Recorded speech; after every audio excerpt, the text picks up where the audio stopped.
Ang simula ng pagdurusa ng Panginoon ay sa Gethsemane. Kung merong isang very dramatic and very clear beginning of the sufferings of the Lord, it began in the Garden of Gethsemane. Yan po ang ating pag-aaral ngayon. Pinamagatan natin, How to Survive Gethsemane. Thank you, Father, for your love and for your care, for your goodness, your mercy, your boundless love for us. Salamat sa pagpapatawad mo sa mga kasalanan namin at ngayon, Panginoon, sa paglapit namin sa iyo, ayaw naming may hadlang. Nais naming ihingi ng tawad ng aming mga kasalanan. Patawarin niyo po kami, linisin, paging dapatin na humarap sa inyo.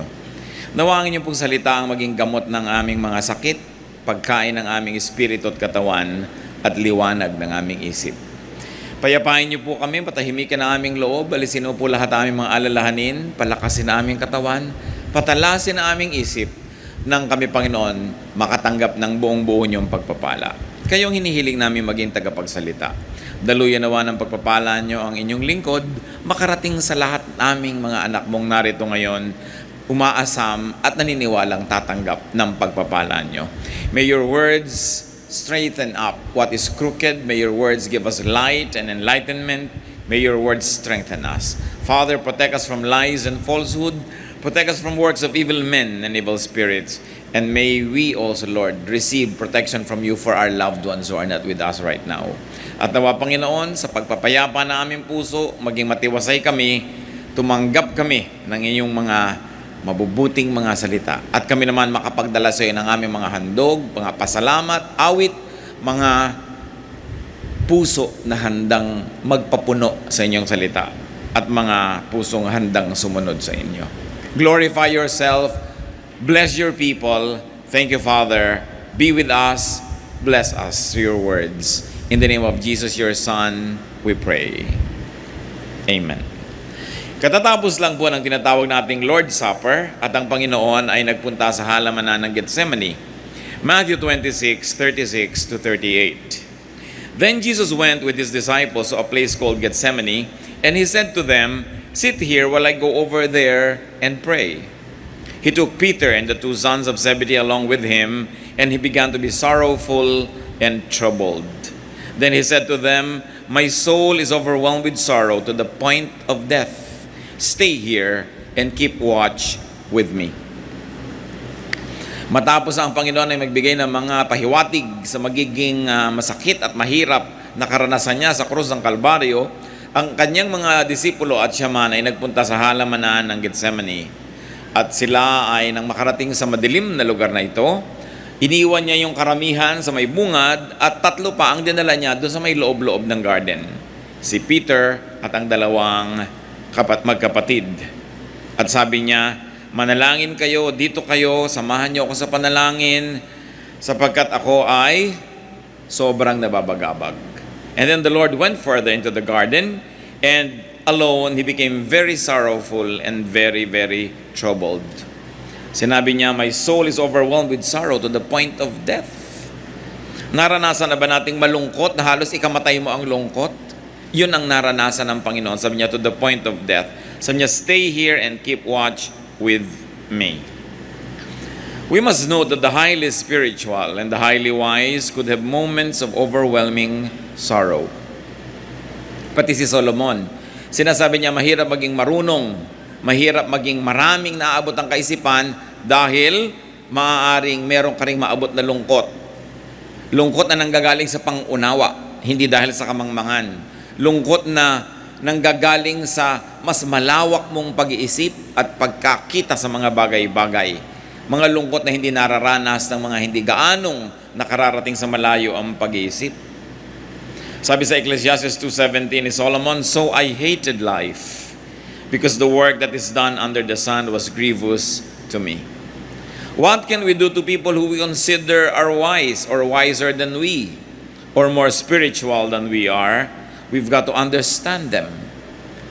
Maraming dinaranas na hirap ng loob at hirap ng isip yung mga mapag-isip at yung mga higit na maalam kaysa sa atin.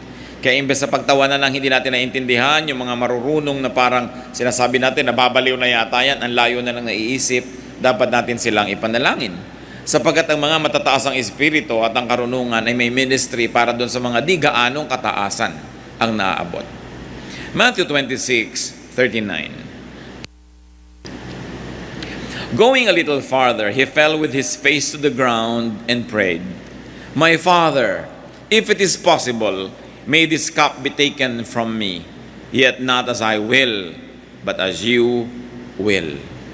Dito ay binunyag kung anong nagpapahirap sa loob ng Panginoon, na kanyang naguguni-guni na, naiisip ang mangyayari sa kanya kung siya ay arestuhin, siya ay litisin, hatulan, pagpasanin ng krus at mamatay mag-isa sa piling pa naman ng mga kriminal doon sa bundok ng Kalbaryo. At sa kanyang lungkot, pagkahapis, hirap ng loob, siya nagpatira pa sa lupa at nanalangin sa Ama sa langit. At sabi niya, kung maaari po sana, Ama, huwag na lang, pass na lang ako dito. Nakikita natin yung humanity of the Lord Jesus. Hindi natin pwedeng sabihin, nagawa naman ni Jesus lahat yan kasi anak siya ng Diyos eh. Nakita natin yung paghihirap din ng kanyang loob. Yung kanya rin sanang pag-ayaw sa hirap na kanyang dananasin. Hindi natin pwedeng maliitin ang kabayanihan ng kanyang kamatayan para sa atin. Nasasabihin natin, Diyos naman siya, kayang-kaya niya. Tulad niyo at tulad ko, meron din siyang takot. Hindi nag-iisa ang mga natatakot kasi ang Panginoon man ay inabutan ng ganitong uri ng damdamin. Na sa John 17 sinabi, pumawi siya ng dugo sa sobrang niyang taimtim ng pananalangin at sa sobrang ding stress ng nakaraan at ng darating pa. Pero kasunod na sentence, yet not as I will, but as you will. Yung kanyang pagkatao ay umiral, sinasabi niya, ayoko sana, pero yung pagiging masunurin sa kalooban ng Diyos sa langit ay hindi naman malayo at kasunod agad. Pero sabi niya, pero ganun pa man ang nadarama ko, yung kalooban yung maganap, hindi yung kalooban ko. Ako naman ay humihiling lang kung pwede sana. It was a very sincere prayer. Kumisa naman tayo, nagdadasal na lang, binobola pa ang Diyos. Yung meron pa itinatago at meron pa papa-impress. This is a very sincere prayer. Inamin niya yung kanyang nararamdaman. But there was an unflinching submission to God's will. At yun ang isa sa mga dapat nating matutunan dito. Na bagamat totoong-totoo ang kanyang pag-ayaw sana sa hirap, pero totoong-totoo rin yung kanyang kagustuhang sumunod sa kalooban ng Ama. At alam natin kung alin ang nasunod. Hindi siya, kundi sinunod niya ang kalooban ng Ama sa langit. Matthew 26:40-41. Then he turned to his disciples and found them sleeping. "Could you men not keep watch with me for 1 hour?" He asked Peter. "Watch and pray so that you will not fall into temptation. The spirit is willing, but the body is weak." Sa kanyang pagdadalamhati, humanap sana siya ng damay sa kanyang mga disipulo, lalong-lalo yung 3 na pinakamalapit sa kanya. Pero matapos siyang manalangin, magpatira pa sa Panginoon at mahirapan ang lubos, nung balikan niya ang kanyang mga kasama, mga tulog. Sabi niya, hindi ba naman kayo pwedeng magising at manatiling gising ng 1 oras man lang? Hindi niyo ba ako pwedeng samahan sa aking pag-iisa, sa aking dalamhati at hirap na ito? At sinabi niya kay Pedro, manalangin ka ng husto na hindi ka mabulid sa tukso. Hangad ng Espiritu ang sumunod sa Diyos, pero mahina ang katawan. Mahina ang paglaban sa tukso. Ano ang mga hinarap dito ng Panginoon? Desertion. He was being deserted by His people. At least they were still there, but they were only just physically around. They were no longer spiritually with Him. Tulog nga eh. Hindi nga maunawaan ang kanyang hirap na dinaranas at tinulugan pa siya. So there was a feeling of isolation. Kung nakakaranas kayo sa hating gabi na namang problema, gising, may nararamdaman, nalulungkot, naiinip, tas tulog lahat ang kasambahay nyo na halos gusto nyong gisingin, alam ng Panginoon yun. Naranasan na niya yung isolation. Kaya ang napakasarap para sa atin ng mga anak ng Diyos, dinanas ni Jesus lahat yung dinaranas natin ngayon. Kaya lagi niya tayong nauunawa, naintindihan niya ang ating kalagayan. So there was isolation, but there was also a lot of understanding that He had for Peter and the other disciples. Kahit siya naguguluhanan, kahit siya nababagabag at naghihirap, hindi niya dinaan sa init ng ulo o galit na unawa pa rin niya yung kanyang mga kasama, bagamat ang mga yun ay hindi naman lubos na nakiramay sa kanya.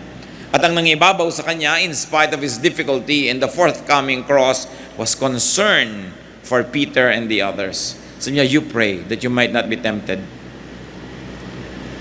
Though he was about to carry a cross that was the heaviest of all, he never failed to help others carry their own crosses.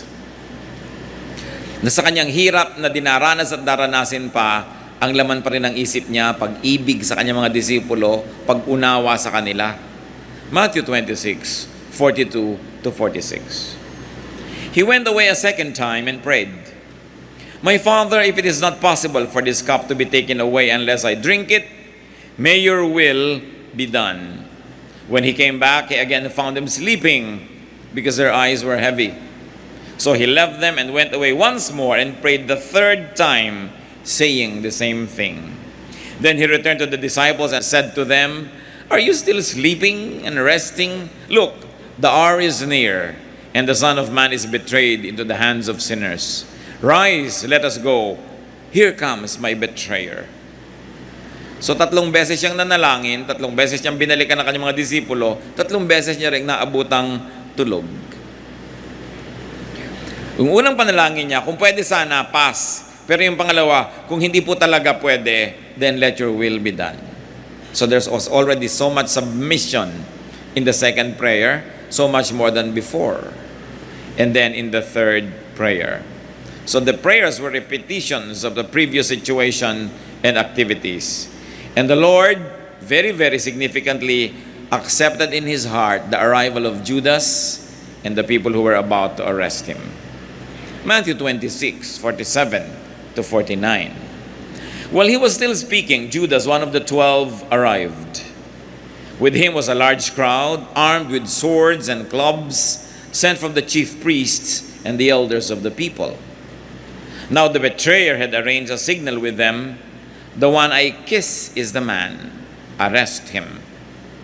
Going at once to Jesus, Judas said, "Greetings, Rabbi," and kissed him. Alam natin itong kiss na ito. Alam ng lahat ito. Ang mga matalik pong magkakaibigan, mga magkakamag-anak, mga nagmamahalan, mga close to each other, kissed each other, even men. Sa Middle East, men kissed each other. Up to now, they kiss each other in the cheek. Kumisan, pag sobrang respect mo, you kiss the shoulder. Tayo, we kiss the hands. Basta merong kiss sila. Kaya ang masakit dito, yung kiss na dapat sana ay sagisag ng magandang pagsusunuran at pagmamahalan, ito ang ginamit ni Judas para i-identify kung sino ang huhulihin. Sa inyo yung hahalikan ko at magpapahalik naman sa akin, therefore close kami, yun ang binebetray ko ngayon, yun ang huhulihin nyo. Napakasakit.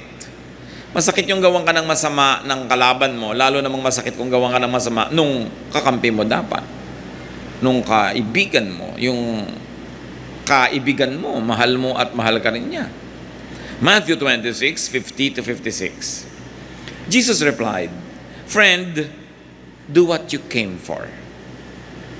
Binigyan niya ng permiso si Judas na gawin ang gagawin niya na pagtataksil. Then the men stepped forward, seized Jesus, and arrested him. With that, one of Jesus' companions reached for his sword, drew it out, and struck the servant of the high priest, cutting off his ear.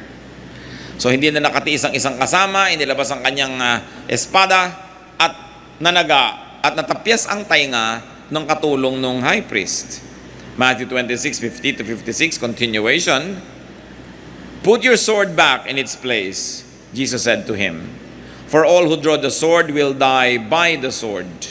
Do you think that I cannot call on my Father and He will at once put at my disposal more than 12 legions of angels? But how then would the scriptures be fulfilled that say it must happen this way?"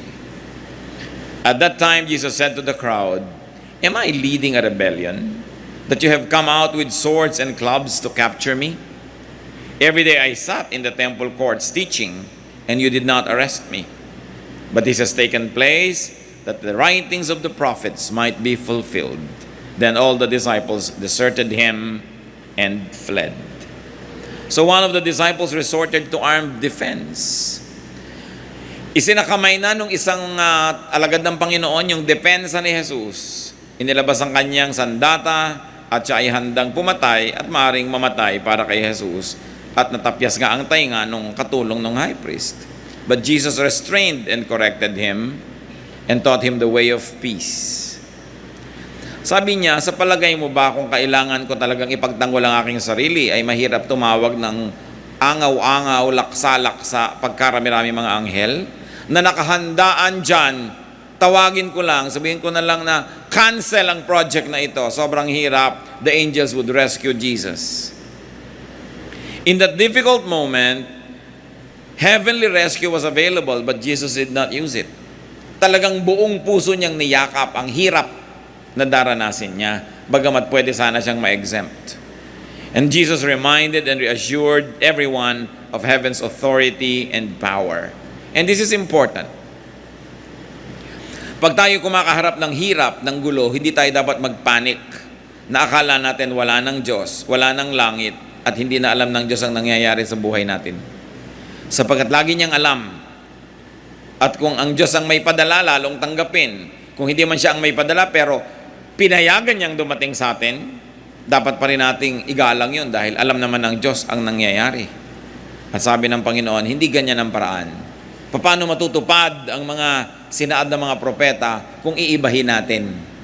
Kailangang matupad sapagkat may misyon ang pagsasakatawang tao ni Jesus. Then Jesus reasoned with the arresting party. Sabi niya, bakit naman kailangan niyo akong dakipin ng ganito? May dala pa kayong mga sandat at mga armas. Hindi naman kami manlalaban. Hindi naman kami nagtago kahit kailan. Tuwing nagtuturo ako, kita ninyo, bakit ngayon nyo ako kailangang puntahan dito at sugurin nang akala mo ako kriminal o akala mo ako isang rebelde. At matapos yon, pumulas at nagtatakbo at iniwan siya ng lahat ng kanyang mga disipulo. Yun ang mas masakit. The worst cut of all was being betrayed by your friend and being left alone by all the others. What are the lessons from Gethsemane? Bakit kailangang pag-aralan? Bakit binabalik-balikan? Lalo sa ganitong mga panahon. Gethsemane was a garden at the foot of the Mount of Olives in Jerusalem. Nasa eastern side ng Jerusalem. Pagka kayo ay galing sa Jericho o galing dito sa east of Jerusalem, aakyat kayo ng bundok. At pagkatapos ay lulusong kayo at aakyat uli kayo ng isang bundok. At pag nakita nyo yung susunod na tuktok ng bundok, yun ay Jerusalem. Pero sa pagitan nyo, malalim na valley, at yun ang Garden of Gethsemane. Yun yung napakataas ng bangin, pagkatapos nandun yung pader ng temple at nandun yung tore na sinabi ni Satanas kay Jesus, tumalon ka. Kasi ang taas-taas talaga nun. Malalim na lambak. It was a very deep valley. Now the name of Gethsemane came from the Assyrian word meaning oil press. Dahil ang Gethsemane, ang nakatanim doon ay hindi mga bulaklak. Yung garden na yon, taniman ng oliba. Olives. Na makikita nyo sa mga Italian food, pizza, ganyan. Sa mga Mediterranean food. Sapagkat yung olives, yan ang kanilang ginigiling, dinudurog, at kumakatas doon yung langis na olive oil.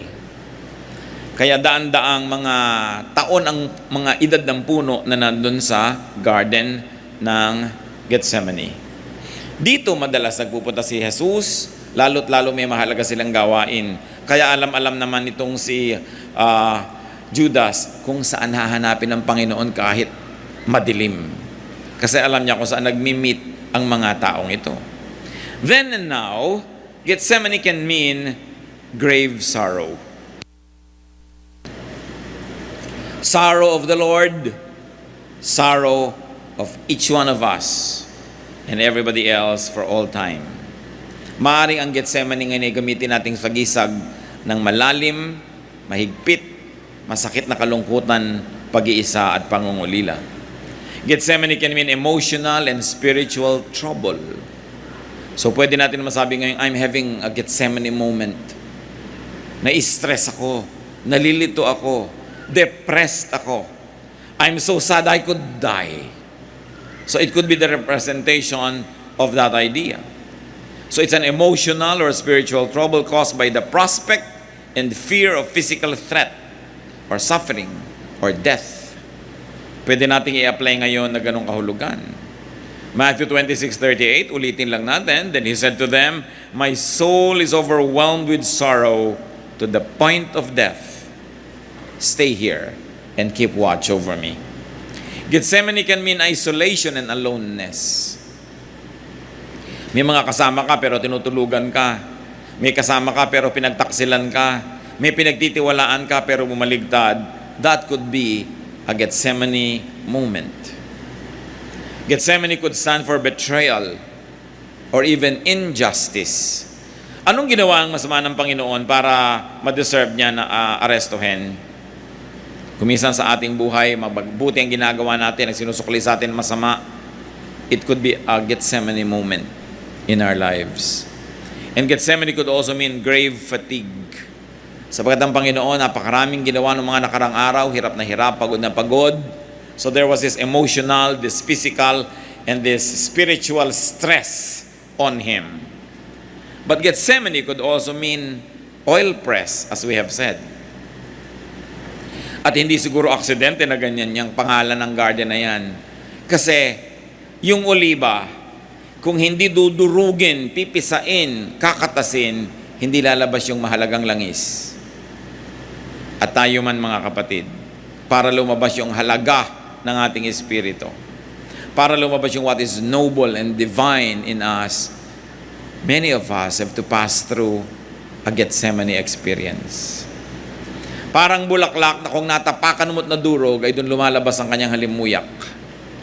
Parang nyog na kung hindi mo basagin, pigain na hindi lalabas ang gata na nagiging langis. Tayo mga tao dumaranas ng ganong pagpiga.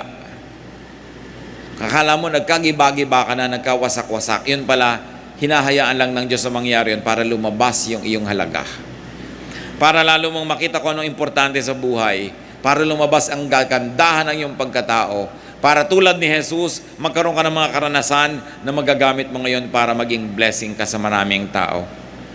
Kasi kung hindi pa tayo kumisa nakakaranas ng hirap sa buhay, hindi tayo nagiging understanding sa mga dumadaan sa hirap. Kung hindi tayo nakakaranas ng matukso, magkasala, magkamali, madalas self-righteous and judgmental tayo. Kaya kung tayo man ay dumadaan sa napakahirap na karanasan, magtiwala kayo, lumapit sa Diyos tulad ng ginawa ng Panginoon at ipagpaubaya sa Diyos ang kanyang ginagawa sa atin, sapagkat kung alam niya ang kanyang ginagawa at tayo naman ay nagsasubmit sa kanyang kalooban, merong magandang kakahinatnan. Ang hirap ay pansumandali, ang kaluwalhatian ng Panginoon ang maghahari kung tayo'y papayag na gawin ng Panginoon ang ginagawa niya. Mahirap man kung minsan yun. Your Gethsemane can turn you from olive to oil, like flour that is crushed. Your fragrance is released when you are crushed. Ayaw natin makrush, ayaw naman natin madurog. Kung pwede lang sanang mabango ka na lang na bulaklak na hindi nadudurog, why not? Pero kung bulaklak ka, sinasabi mo, ang bango-bango ko, ang ganda-ganda ko, bakit ako nadudurog? Magtiwala ka na may bangong lalabas mula sa iyong paghihirap. Kung hindi ka magiging rebellious, hindi ka magwawala ng tiwala sa Panginoon at ipapaubaya mo sa Panginoon ang iyong kalagayan. So lahat tayo dumadaan sa Gethsemane experiences. Parang kumisa nag-iisa, tinalikuran ng lahat, pinagtaksilan, nahihirapan, walang makaunawa, nalulungkot, nababagabag. Let's see how Jesus survived Gethsemane. So we can also survive our Gethsemanes. Ano-ano ang laman ng matatawag nating Gethsemane Survival Kit? Kung ngayon gagawin nating survival kit yan, first of all, there was company. Matthew 26:36. Then Jesus went with his disciples to a place called Gethsemane, and he said to them, "Sit here while I go over there and pray."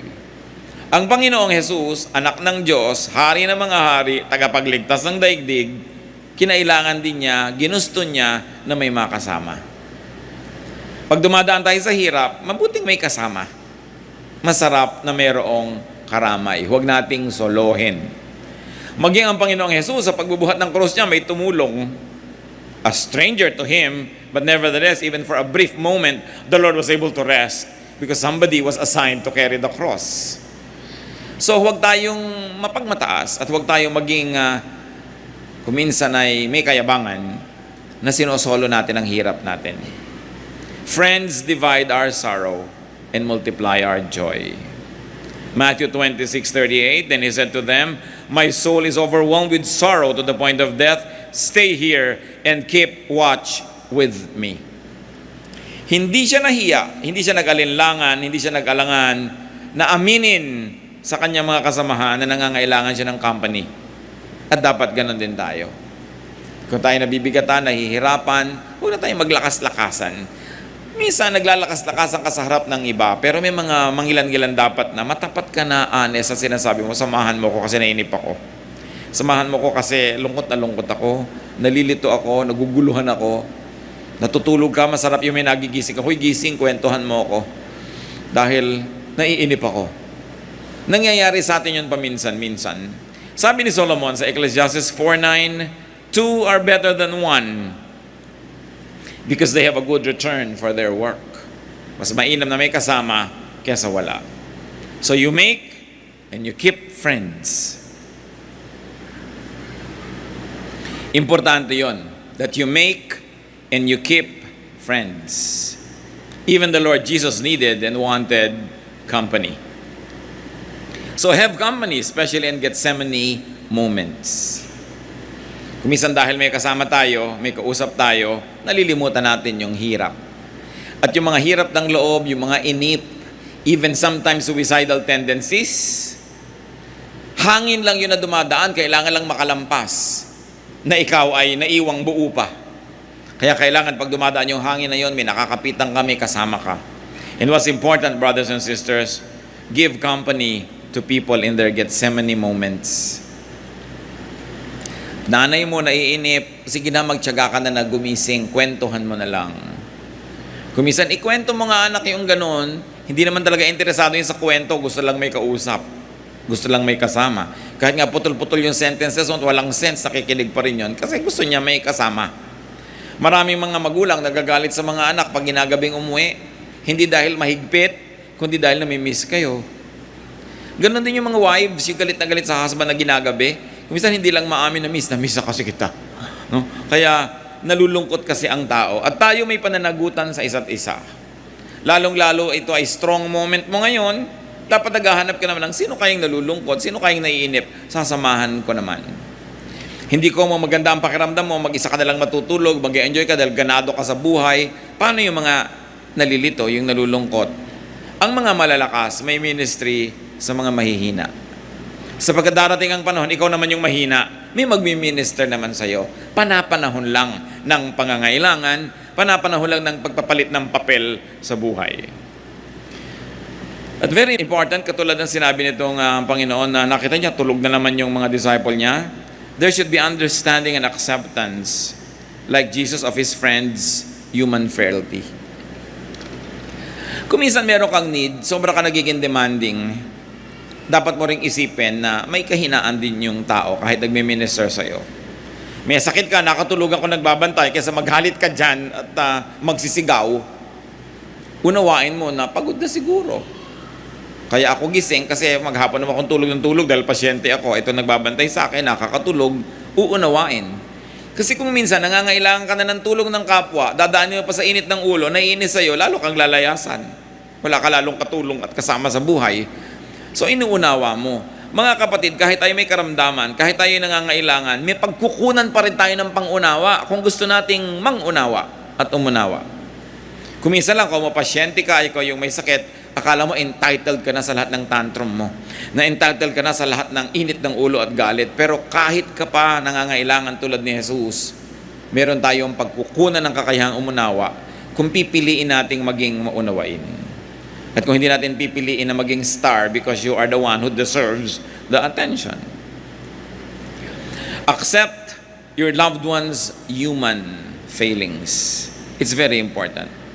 Psalm 103:14, for He knows how we are formed. He remembers that we are dust. Naaalala ng Panginoon kung paano tayo nilikha. May kakambal na lupa yung Espiritu ng Diyos at hindi niya nililimot. Sabi niya, ay lupa kasi, nagkasala, nagkamali, kinapos. At yung ganun pang unawa ng Diyos sa atin, hindi lang natin dapat ginagamit para tayo yung maunawaan, kundi ginagamit din natin sa pag-unawa natin sa kapwa. Kung sila yung kinakapos at sila yung nagkakamali. Another element of the Gethsemane survival kit of Jesus, prayer. Matthew 26:36, Jesus went to Gethsemane to pray. We are strongest when we are at prayer. So, paulit-ulit siyang nanalangin, hindi para ulit-ulitin yung panalangin niya para may points, kundi talagang yun ang laman ng puso niya. Kaya tuwing siya makikipagniig sa Ama sa langit, yun ang nasasabi niya. It was a prayer again and again, but not the usual repetition of pagans to earn points from repetition. The Lord was repetitious because there was nothing else in His heart but what He was praying for. And you know that it was a sincere and honest prayer. What can we learn from this, brothers and sisters? That when we face a Gethsemane moment, we pray. You don't complain, you pray. Pag nag-complain ka, lalong magiging negative ang feeling mo. You don't allow fear to overtake you, you pray. And one of the things we can learn is to pray with and to pray for people in their Gethsemane moments.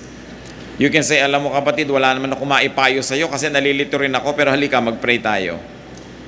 You don't always have to give wise words to people who are troubled because sometimes we don't have the wise words.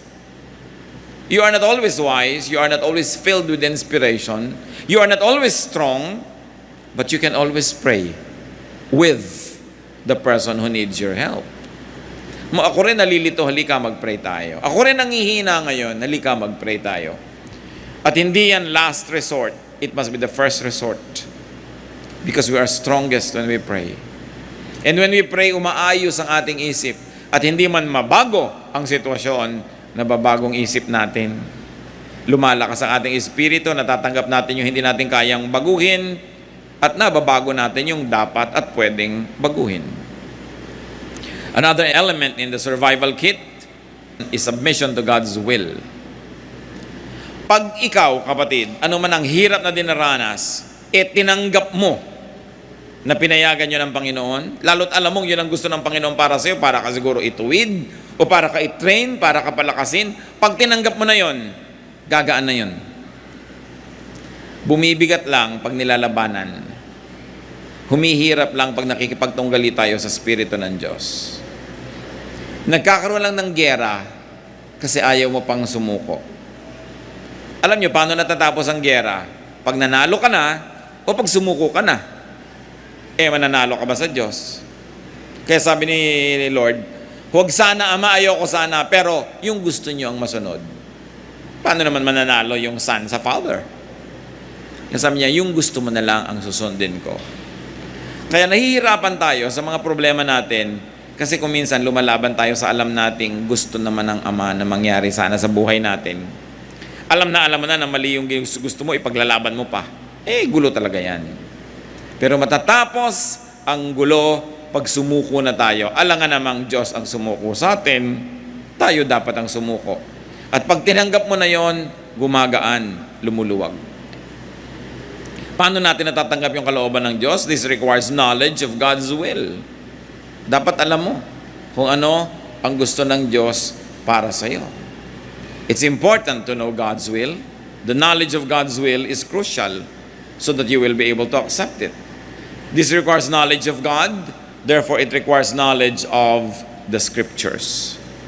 Dapat alam mo yung Biblia, alam mo yung mga pangako ng Diyos, alam mo yung mga salita niya. Nung siya ay gusto sanang ipaglaban ng isa niyang disciple, sabi niya sa verses 53 to 54, do you think I cannot call on my Father and He will not at once put at my disposal more than 12 legions of angels? But how then would the Scriptures be fulfilled that say it must happen in this way? So bagamat ang Panginoon ay pwedeng matuksong labanan yung nangyayari, pero sabi niya, pagka hindi natin ito pinayagang mangyari, paano matutupad yung kalooban ng Panginoon? So it is important to submit to God's will. Never forgetting that heaven knows what's going on in your life. Si Paul, meron siyang isang kapansanan o sakit o hirap na dinaranas na ilang beses siyang hiningi sa Diyos na tanggalin. Ang tawag niya dito, thorn in his flesh. Pero sabi ng Diyos, hindi ko tatanggalin. Pero tinanggap na lang ni Paul. 2 Corinthians 12:9, But God said to me, My grace is sufficient for you, for my power is made perfect in weakness. Therefore I will boast all the more gladly about my weaknesses, so that Christ's power may rest on me. Sabi ng Panginoon, huwag ka nang humingi na tanggalin yung problema mo. Sapat ang grasya ko para dalhin mo yung problema mo all your life. Kaya sabi ni Paul, kaya ipagmamalaki ko pa ngayon tong kahinaan ko. Kasi dahil sa kahinaan ko na ito, bakit ako nakatayo pa? Dahil tinutulungan ako ng Diyos. So yung aking kahinaan nagiging patunay na ang Diyos ay nandyan at tinutulungan ako. Kasi kung yung kahinaan ko lang nandyan at wala yung tulong ng Diyos, matagal na ako nawala sa ministry, matagal ko na hindi kinaya. Pero nandito pa ako, hindi dahil wala akong kahinaan, kundi dahil may Diyos na tumutulong sa kahinaan ko. Kaya sabi niya, lalo kung ikagagalak ang aking mga kahinaan kung ganito, na nagiging dahilan nito para maluwalhati ang Diyos at makita ang pagkilos niya sa aking buhay. After you have prayed hard, after you have done what you could, accept God's will and accept what God allows. Change the situation or change your attitude. And in that case, you will have peace. And you will survive your Gethsemane moment. What else was in the survival kit? There was a lot of godliness and calmness and composure. May problema na nga, magpapanik ka pa. May problema na nga, dadaanin mo pa sa gulo. Ang Panginoon, nung dumating ang kanyang mga taga-aresto, tahimik niyang tinanggap yung katotohanan na yun. There was serenity in the way he faced his troubles, in the way he accepted the difficulty that was about to happen to him. Sabi niya, huwag kang lumaban, balik mo ang iyong sandata sa kanyang lalagyan, hindi tayo ganyan. So pagka meron po tayo mga problema, mga kapatid, what's the point in being violent? Ang anak mo biglang hindi pumasa sa exam, dun mo pa ngayon pagsasasampalin at pagbububugbugin, what will you get? Baka mapatay mo, o baka lumayas, o baka magtampo sa iyo buong buhay. Hindi naman na-solve yung problema, hindi pa rin siya papasa. At hindi magiging inspirasyon yon para pumasa siya sa darating na panahon. What's the point? Nadadaanin mo sa dahas. Let God's peace rule your life, especially if there is so much trouble. Inaaway ka na, mang-aaway ka pa, anong kakawian? Minura ka na, mumurahin mo rin, saan pupunta? The only feasible answer to trouble is a peaceful spirit. Because the only way that you could win over trouble is by being peaceful, not by being more troublesome. Because troublesome attitude begets a troublesome reaction. At hahaba lang ng hahaba ang gulo. Ang pinakamagandang paraan, payapa, tahimik, matiwasay na pag-uugali. Philippians 4:7, the peace of God, which transcends all understanding, will guard your hearts and your minds in Christ Jesus. Nais kong bigyan ng diin ito. Kung tayo ay naguguluhan, natatakot, nababagabag, hirap ang loob, ang kailangan natin, the peace of God. And the peace of God transcends all understanding. Read another way, it says, the peace of God tells you to be peaceful when you have all the reason to be troubled. The peace of God tells you to be friendly when the entire environment provokes you to be violent. The peace of God makes you do the impossible. And in doing the impossible, you allow God to work. So practice serenity. Pray for serenity. Choose serenity. When you are provoked, you have two choices. Maging katulad ka niya o ibahin mo yung approach. Sa palagay niyo, sinong magwawagi? Yung makapa-Diyos na pamamaraan. Kaya ang sabi ng Panginoon, pinupuwersa ka maglakad ng 1 mile? Sabi mo, 2 miles na lang gusto mo. Hinihingi yung jacket mo, sabi mo, sando ko, gusto mo rin? Kasi pag nakatanggal na niya lahat yung gusto niya sa'yo, ano pang kukunin niya? Wala na, tahimik na. Kaya lang kayo patuloy na nag-aaway, ayaw mo ibigay. So ibigay mo yan, matatahimik. Mahirap isipin yun. Paano naman yun? Di nawalan ako? Exactly. Pag pinaandar natin yung sarili nating pangatwiran, doon talaga lalong gumugulo ang buhay. Kasi kung minsan, sa paggawa mo ng baligtad, doon mo nagagawa yung dapat mangyari. Para yung istorya nung araw ng elementary grades, ako, ewan ko kayo, baka ibang panahon na kayo nag-contest daw yung araw at saka yung hangin. No? Kung sino ang makakapagtanggal ng jacket nitong taong ito, nagyabang yung hangin. Ako makakatanggal niyan. At talagang pinalakas niya ng pinalakas yung hangin para lumipad yung tao, lumipad yung jacket niya. Pero habang gumiginaw, lalo naman talagang pinakasikip-sikipan ng tao yung jacket niya dahil maginaw. So ano mang lakas ng hangin, di niya nakuha yung jacket. Yung araw naman ngayon, pinainit niya yung araw, andali, di naghubad ng jacket yung tao. Kasi mainit So pagkapilit mong inaagaw, lalo hindi ibibigay sa'yo, there must be a way. Mga mag-asawa, 20, 30 years ang mag-asawa, away pa rin ang away. Hindi kayo nakakakita ng paraan how to have a peaceful life.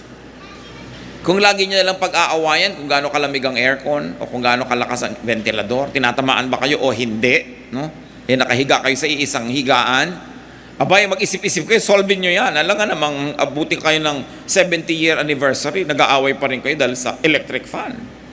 Babaw naman nun. Hindi kayo magkasundo kung gaano kaasim ang sinigang. Patay ba o bukas ang ilaw pag natutulog kayo? Mag-asawa kayo na magkasama sa buhay. Dapat kayo makahanap ng peaceful way to resolve this. And the only way is to give way. Gusto mo hanin ng ilaw? Pagdating niya bukas, may laser talaga. Pagkalakas-lakas na laser, pag gusto mo ilaw, baka naman sakaling umayaw. No?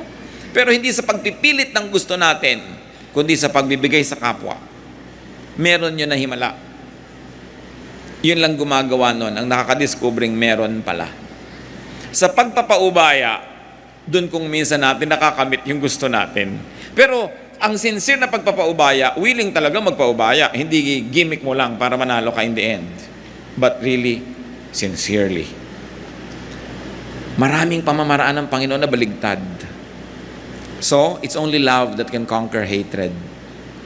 It's only peace that can conquer trouble. So practice and choose serenity. Why do I say choose? Pag may kaharap kayo, inaaway kayo, lagi kayo may choice. Makiaway o hindi.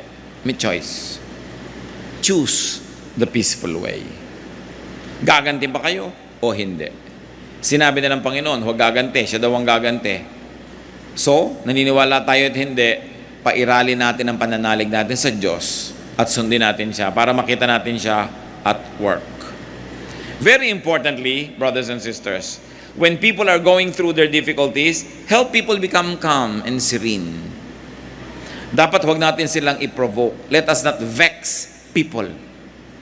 Meron naman, sabi ng kumari mo, pangit ka raw. So tahimik ang nyari mo, papayag ka? Sinabi kang pangit ka? Payag ka? Yung talagang gusto mo na siya itulak para makipag-away, walang kwentang behavior yon. We must not vex people. We must not provoke them to anger or to fear.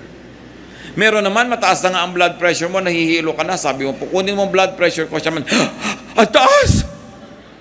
Di lalong na-nervous yung pasyente mo. No? Don't vex people. Our ministry is to calm and soothe people. So you can say, medyo mataas, magpahinga ka, mamaya kukunin natin uli.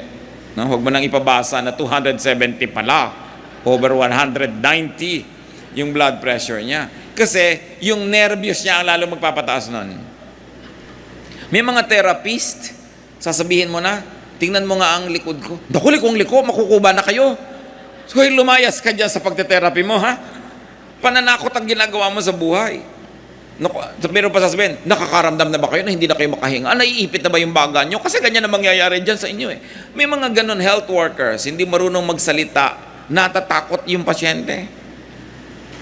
Sa pagbibitaw, you can make people become peaceful or troubled. And remember, tayo may ministry sa isa't isa. You always choose the peaceful way. You choose the soothing and comforting way. Anong sabi sa Psalm 23? The Lord is my shepherd, I shall not want. He leads me beside still waters. He restores my soul. Napapahinga ako. Nabubuo ang loob ko kaysa masira. No? Nahihirapan ako pero pag siya ang kasama ko, gumagaan. At dapat mga kapatid, ganun ang ministry natin sa isa't isa. Kung minsan, akala mo lang yung asawa mo laging magagalitin, pero hindi mo alam kasi pala yung pamamaraan mo nakakagalit. Tapos sasabihin pa, ba't pag mga kapatid mong kasama mo, nanay mong kasama mo, ang saya-saya mo, bakit pag sakit ang sungit-sungit mo? May ganun, di ba? Teka, manalamin ka. Sabi mo, bakit kaya pagka ako ang kasama ng asawa ko, sumusungit? Pero pag kasama naman ng iba, hindi. So something's wrong with me. Napoprovoke ko siya, nagagalit ko siguro, kaya siya nagiging ganun. So sa halip tayo magtampo na magtampo, isipin mo, what do I do wrong that turns this gentle creature into a beast pagka ako na ang kausap? Na meron din tayong pananagutan sa ganyan, dapat nating isipin. Do not vex people. Careful with your words and with your actions. Isa pang laman ng survival kit ng Panginoon sa Gethsemane is a lifelong training and discipline in spirituality. Maliit pa lang siyang bata, nag-train na. Train up a child in the way he should go, and when he is old, he will not depart from it. So sanayin natin ang sarili na maging madalanginin, na maging mapaniwalain sa mga katuruan ng Panginoon. Para kung mamimili tayo, kung magduda o maniniwala, automatically naniniwala tayo. Nanimili tayo kung tayo maguguluhan o magpe-pray, automatically nagpe-pray tayo.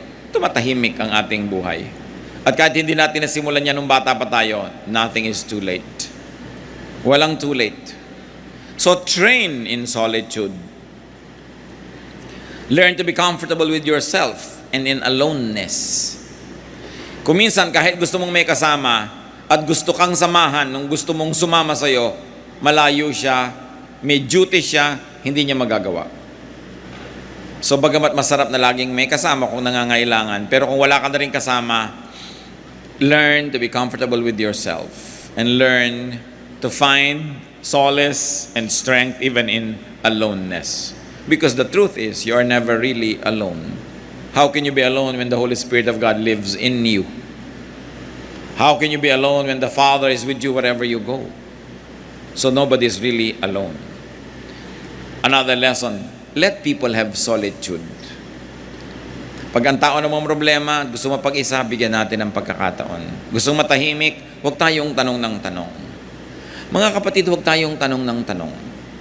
Pag hindi bino-volunteer, huwag kayong magtatanong.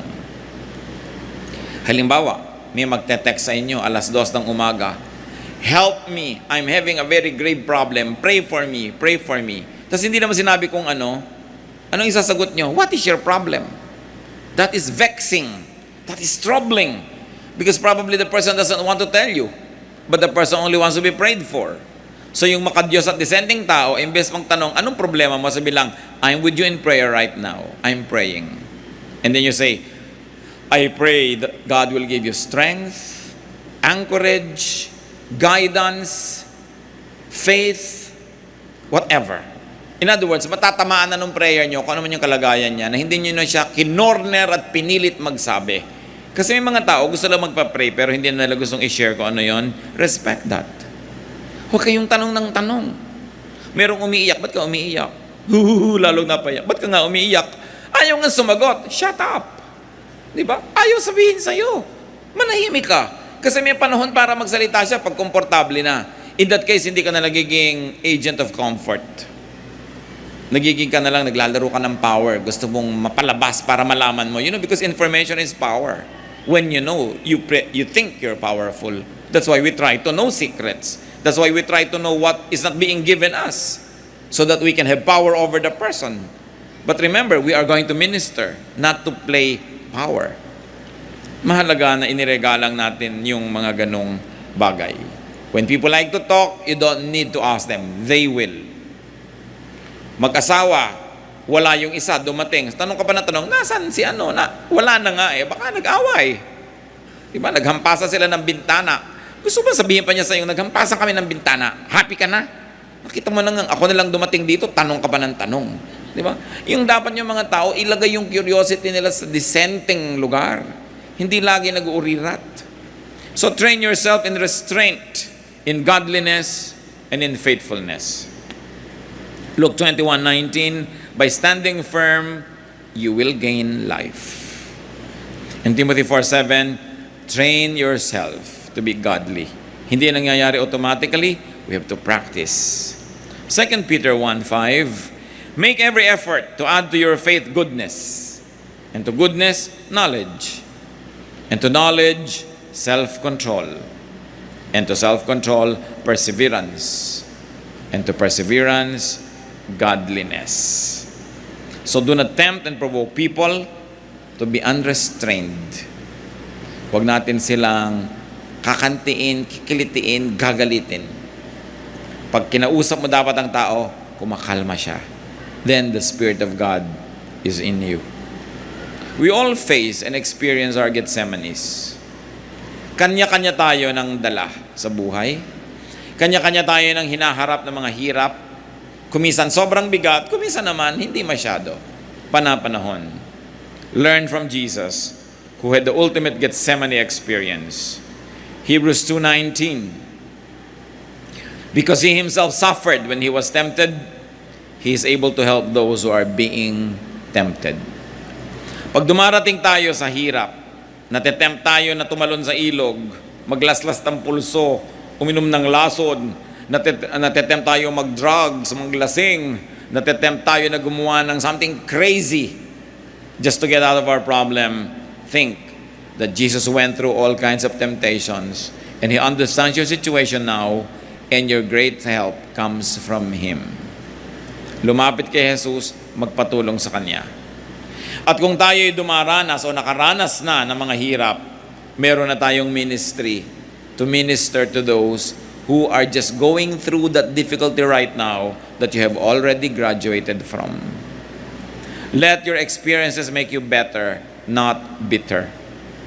Kailangan makatulong ka sa mga tao, kaya hindi nagkakaroon ng kawalang halaga.